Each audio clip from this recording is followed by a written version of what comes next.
Assalamualaikum warahmatullahi wabarakatuh. Perkenalkan, nama saya Kaswati dengan NIM 31 dari kelas A semester 4, jurusan Pendidikan Agama Islam, Fakultas Tarbiyah dan Keguruan dari kelompok 11, mata kuliah pengembangan kurikulum. Di sini saya akan menjelaskan tentang implementasi kurikulum, pengertian implementasi dan kurikulum, pengertian implementasi kurikulum, dan tahapan implementasi kurikulum. Baik, sebelum saya menjelaskan implementasi kurikulum, kita harus tahu apa itu implementasi dan kurikulum. Implementasi dalam Kamus Besar Bahasa Indonesia diartikan sebagai pelaksanaan atau penerapan. Selanjutnya ialah pengertian implementasi menurut para ahli. Implementasi menurut Braunedan adalah perluasan aktivitas yang saling menyesuaikan. Sedangkan menurut Miller mengemukakan bahwa implementasi adalah suatu proses peletakan dalam praktik tentang suatu ide, program, atau seperangkat aktivitas baru bagi orang lain dalam mencapai atau mengharapkan suatu perubahan. Menurut Syarifuddin Nurdin, implementasi adalah suatu proses, suatu aktivitas yang digunakan untuk mentransfer ide, gagasan, program, dan harapan-harapan yang dituangkan dalam bentuk kurikulum desain atau tertulis agar dilaksanakan sesuai dengan desain tersebut. Nah, itu dia penjelasan mengenai implementasi menurut KBBI dan para ahli. Selanjutnya yaitu pengertian kurikulum. Kurikulum adalah seperangkat rencana dan pengaturan mengenai tujuan, isi, dan bahan pelajaran serta cara yang digunakan sebagai pedoman penyelenggaraan kegiatan pembelajaran untuk mencapai tujuan pendidikan tertentu. Baik kita telah membahas pengertian, implementasi, dan kurikulum. Selanjutnya, di sini saya akan menjelaskan tentang implementasi kurikulum. Menurut Hasan, implementasi kurikulum adalah usaha sadar merealisasikan ide, konsep, dan nilai-nilai yang terkandung dalam kurikulum tertulis menjadi kenyataan. Sedangkan menurut Abdul Majid, implementasi kurikulum adalah operasionalisasi konsep kurikulum yang masih bersifat potensial menjadi aktual dalam bentuk kegiatan pembelajaran. Dengan demikian, implementasi kurikulum merupakan hasil terjemahan guru terhadap kurikulum yang dijabarkan ke dalam silabus dan rencana pelaksanaan pembelajaran sebagai rencana tertulis. Dari penjelasan tadi, implementasi kurikulum dapat dimaknai sebagai berikut. Yang pertama, implementasi sebagai aktualisasi rencana atau konsep kurikulum. Kedua, implementasi kurikulum sebagai proses pembelajaran. Ketiga, implementasi kurikulum sebagai realisasi ide, nilai, dan konsep kurikulum. Keempat, implementasi kurikulum sebagai proses perubahan perilaku peserta didik. Dengan demikian, wujud nyata dari implementasi kurikulum adalah aktivitas belajar mengajar di kelas. Dengan kata lain, aktivitas belajar mengajar di kelas merupakan operasionalisasi dari kurikulum tertulis atau disebut juga dengan kurikulum aktual. Selanjutnya yaitu tahapan implementasi kurikulum. Secara garis besar, tahapan implementasi kurikulum meliputi tahapan perencanaan, pelaksanaan, dan evaluasi. Yang pertama, tahapan perencanaan implementasi. Tahapan ini bertujuan untuk menguraikan visi dan misi atau mengembangkan tujuan implementasi yang ingin dicapai. Setiap penetapan sebagai elemen yang akan dipergunakan dalam proses implementasi kurikulum terdapat tahapan proses pembuatan keputusan yang meliputi identifikasi masalah yang dihadapi atau tujuan yang ingin dicapai, pengembangan alternatif, metode, evaluasi, personalia, anggaran, dan waktu evaluasi setiap alternatif tersebut, penentuan alternatif yang paling tepat.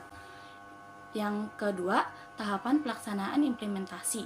Tahapan ini bertujuan untuk melaksanakan blueprint yang telah disusun dalam perencanaan dengan menggunakan sejumlah teknik dan sumber daya yang ada dan telah ditentukan pada tahapan perencanaan sebelumnya.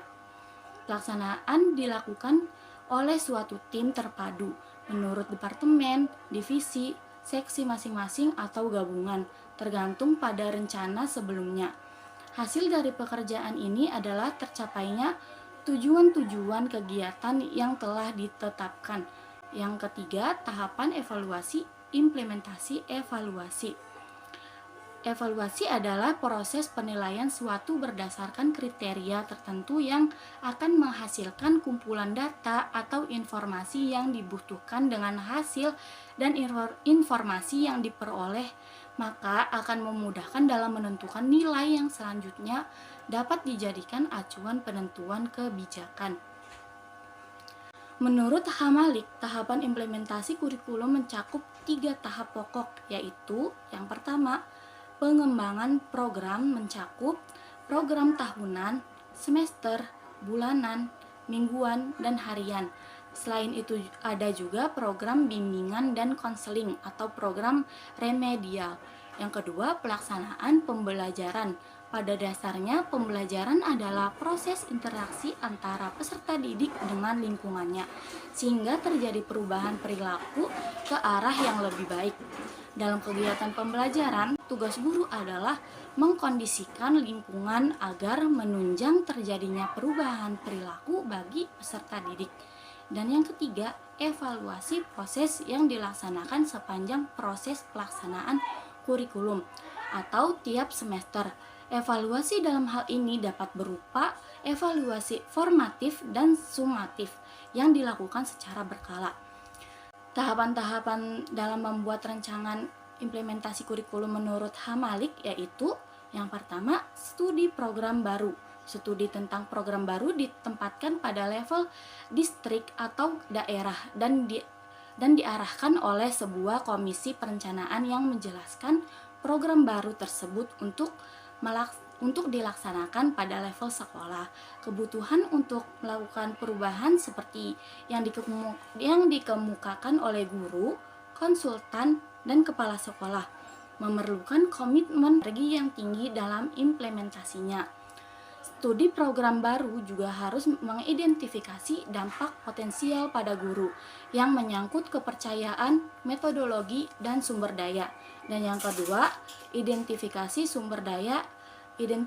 Identifikasi sumber daya meliputi 3 area, yaitu buku, teks, dan bahan pengajaran, sumber daya manusia, dan sumber daya perdanaan atau biaya. Dan yang ketiga, penetapan peran. Deskripsi peran dapat membantu guru dalam meningkatkan implementasi. Tugas-tugasnya, studi dari Effort Supporting School Improvement menunjukkan bahwa keberhasilan implementasi bergantung pada dukungan yang baik dan terbuka untuk suatu program baru yang diberikan oleh kepala sekolah dan pengawas. Yang keempat, pengembangan profesional. Pengembangan profesional adalah sebagai pusat dari pengorganisasian isi bahasan baru. Dalam hal ini, guru perlu membantu dalam menggunakan sumber daya seperti buku teks, karakteristik dari aktivitas program pengembangan operasional, sebagaimana yang diungkapkan oleh Burello dan Orbaugh sebagai berikut. Yang pertama, program pendidikan seharusnya didesain sebagai program yang terinteraksi ke dalam dukungan organisasi fungsi-fungsi mereka. Dan yang kedua, program pendidikan seharusnya didesain untuk menghasilkan program kolaborasi. Dan yang ketiga, program pendidikan seharusnya didasarkan pada kebutuhan partisipan. Yang keempat, program pendidikan seharusnya menjawab kebutuhan perubahan pada kebutuhan partisipan. Dan yang kelima, program pendidikan seharusnya menjawab kebutuhan perubahan. Dan yang keenam, program pendidikan seharusnya lebih mudah untuk dicapai. Selanjutnya, aktivitas seharusnya dapat dievaluasi sesudahnya sesuai dengan filosofis yang mendasarinya. Dan yang kelima, perjadwalan jadwal. Implementasi digunakan sebagai patokan dalam menilai kemajuan implementasi. Orientasi transformasi, penjadwalan mungkin merinci tanggal pertemuan untuk membicarakan reaksi guru terhadap metodologi baru dan persepsi mereka terhadap kemampuan siswa, mengadaptasi program baru, serta manajemen waktu dalam optimalisasi sumber daya yang ada. Tujuan penjadwalan adalah memfasilitasi rangkaian kejadian dan mengalokasikan waktu yang tepat untuk menyempurnakan tugas-tugas yang diperlukan. Yang keenam, sistem komunikasi. Studi dari Ren Cheng Egen Study dan Effort Sporting School Improvement mengidentifikasikan bahwa kunci keberhasilan implementasi terletak pada seringnya diskusi tentang program baru di antara guru, kepala sekolah, dan pengembang kurikulum. Dalam hal ini dijelaskan secara detail rancangan, koordinasi, dan evaluasi. Dan yang ketujuh, pelaksanaan mentoring. Mentoring bertujuan untuk mengumpulkan informasi yang berhubungan dengan implementasi dan menggunakan untuk memfasilitasi dan mendukung upaya guru, kepala sekolah, dan semua stakeholder dalam lingkungan sekolah.